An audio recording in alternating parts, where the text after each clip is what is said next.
How to resize an image in Windows 11 using Paint, also known as Microsoft Paint. A simple raster graphics editor that comes pre-installed with Windows 11.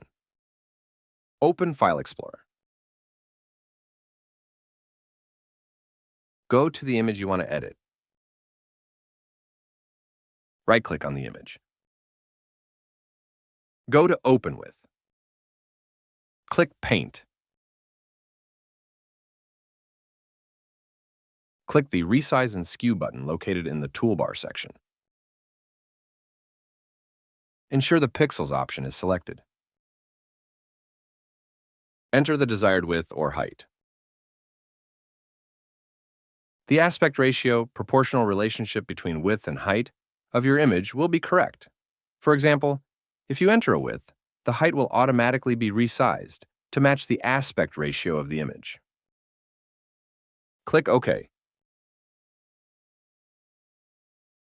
Click File in the top left corner. Go to Save As. Select the format of your image. In the next window, you can change the location on your computer where you want to save the edited image.